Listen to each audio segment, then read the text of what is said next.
রাধে রাধে, তোমাদের সকলকে আমাদের নতুন ব্লগে স্বাগতম। ভিডিওর শুরুটা দেখেই তোমরা হয়তো বুঝে গেছো এটা নবদ্বীপ মায়াপুর ভ্রমণের ব্লগ। সেদিন আমরা অনেক ভোর ভোর উঠে রেডি হয়ে চলে গেছিলাম কাঁচরাপাড়া স্টেশনে। রিপায়ন দীপাই শুধু নয়, গোটা শব্দ ছবি টিমটাই যাচ্ছিল আমাদের সাথে। সৌরভ দা, অসীম দা, টোটন। তবে ছোট সৌরভ দা আমাদের সাথে যাচ্ছিল না, তাই আমাদের সকলেরই কম বেশি মন খারাপ ছিল। কৃষ্ণনগর লোকাল আসতেই আমরা ঝটপট ট্রেনে উঠে পড়ি এবং ট্রেনটায় কম ভিড় থাকায় আমরা সবাই একসাথে বসার সিটও পেয়ে যাই। বাকিদের এটা সেকেন্ড টাইম বা থার্ড টাইম হলেও আমি নবদ্বীপ মায়াপুরে যাচ্ছিলাম প্রথমবারের মতো, তাই আমার এক্সাইটমেন্টটা ছিল সকলের চেয়ে আলাদা। ঘন্টাখানিকের ট্রেন সফরের পর আমরা এসে পৌঁছাই কৃষ্ণনগরে এবং স্টেশনের উপর একটা দোকানে লুচি ছোলার ডাল দিয়ে সকালের জলখাবারটা সেরে ফেলি। জলখাবার সেরে আমরা চলে আসি অটো স্ট্যান্ডে। পছন্দ মতো একটা অটোতে উঠে পড়ি এবং বেশ কিছুক্ষণের একটা লম্বা অটো সফরের পর আমরা ফাইনালি এসে পৌঁছাই লঞ্চ ঘাটে। গাড়ি ঘোড়া চড়ায় আমার একটু সমস্যা থাকা পুরো পথে এই জোয়ানটাকেই আমি আমার সঙ্গী করে নিয়ে গেছিলাম। স্বরূপগঞ্জ হুলোরঘাট থেকে এরপর আমরা জনপ্রতি 3 টাকা দিয়ে টিকিট কেটে নিই এবং ফেরিতে উঠে পড়ি। টোটন তো প্রথমেই তিলক পরে নিয়েছিল আর শতদীপার মধ্যেও একটা আলাদাই এক্সাইটমেন্ট কাজ করছিল। এরপর শুরু হয় আমাদের ফেরি ভ্রমণ। দূর থেকে আমরা ভাগীরথী আর জলঙ্গি নদীর মিলন দেখছিলাম। ফেরি করে এপারে এসে কিছুটা পথ হাঁটতেই আমরা দূর থেকে মন্দিরের চূড়া দেখতে পাই। আমাদের এমন মনে হচ্ছিল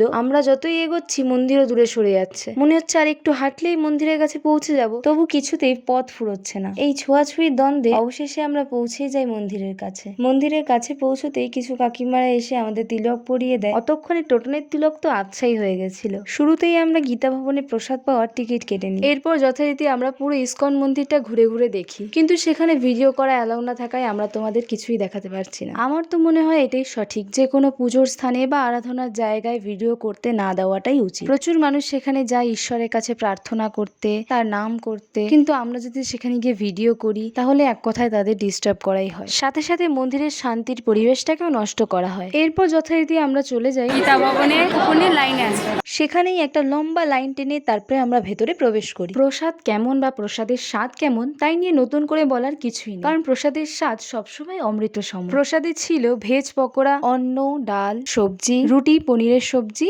আর সবশেষে মিষ্টান্ন। গীতা ভবন থেকে বেরিয়ে আমরা পাশেই একটা পার্কে চলে আসি বিশ্রাম নেওয়ার জন্য এবং সুযোগ পেয়ে এরা বাচ্চাদের দোলনাগুলো দখল করে নেয়। কিছুক্ষণ বিশ্রামের পর আমরা আবার হাঁটা শুরু করি। টোটন আমাদের মধ্যে ছোট হলেও টুরিস্ট গাইডের মতো আমাদের পথ চিনিয়ে চিনিয়ে নিয়ে যাচ্ছিল, তবে পারিশ্রমিক আমরা দিইনি। এরপর বেশ কিছুটা সবুজের পথ পেরিয়ে আমরা অবশেষে এসে পৌঁছাই গোশালায়। সেখানে আমরা গোমাতাদের দর্শন করি। এরপর আমরা মায়াপুরকে বিদায় জানিয়ে নবদ্বীপের উদ্দেশ্যে রওনা দিই। আমাদের ভিডিওতে কমেন্ট করেছিলে প্রতীশ লাইভ, দিশা এবং ফিল্ম ফার্স্টি, তোমাদের ধন্যবাদ। এছাড়াও তোমরা যারা নতুন কমেন্ট করতে চাইছো তাড়াতাড়ি কমেন্ট করো, পরের ভিডিওতে তোমাদের নামই নেওয়া হবে। এরপর যথারীতি আমরা নবদ্বীপ যাওয়ার ফেরিতে উঠে পড়ি। তখনই আমরা ভাগীরথী ও জলঙ্গি নদীর মিলন দেখতে পাই। ভিডিওটা দেখলেই তোমরা বুঝতে পারবে এখানে দুটো নদীর পৃথক রঙের জল একসাথে মিশে যাচ্ছে। নবদ্বীপ পৌঁছে আমরা একটা টোটো ভাড়া করে নিই। টোটোওয়ালা আমাদের কাছ থেকে পর্যাপ্ত পরিমাণ টাকা নেওয়া সত্ত্বেও আমাদের তেমন কিছুই দেখায় না, এক কথায় স্ক্যাম। সেটুকুর মধ্যেও সোনার গৌরাঙ্গ এবং একটি কালী মন্দির আমাদের বেশ ভালো লাগে। তাই তোমাদের বলবো কোনো জায়গায় ঘুরতে যাওয়ার আগে সেখানে কি কি দেখার রয়েছে সেগুলো ভালো মতো জেনে নিয়ে তারপর টোটোওয়ালাদের সাথে ক্লিয়ার ভাবে কথা বলে নিয়ে টাকা ফিক্স করবে, নয়তো আমাদের মতোই স্ক্যামের শিকার হতে হবে। এরপর যথারীতি আমরা বিষ্ণুপ্রিয়া হল স্টেশনে চলে আসি এবং সেখানে কিছুক্ষণ অপেক্ষা করার পর আমাদের ট্রেন এসে পড়ে এবং ট্রেনে উঠে পড়ি। ট্রেনে বেশ কিছুটা সময় হাসি মজা করতে করতে অবশেষে আমরা এসে পৌঁছাই নৈহাটিতে। নৈহাটি থেকে আরেকবার ট্রেন বদল করে অবশেষে এসে পৌঁছাই আমাদের কাছে স্টেশন ভালোবাসা স্টেশন কাঁচরাপাড়া। আমরা সবাই কম বেশি ক্লান্ত হয়ে পড়েছিলাম। টোটোতে বসে অপেক্ষা করছিলাম কতক্ষণে বাড়ি পৌঁছবো। আজকের মতো আসি, দেখা হবে অন্য কোনো ব্লগে। বিদায়।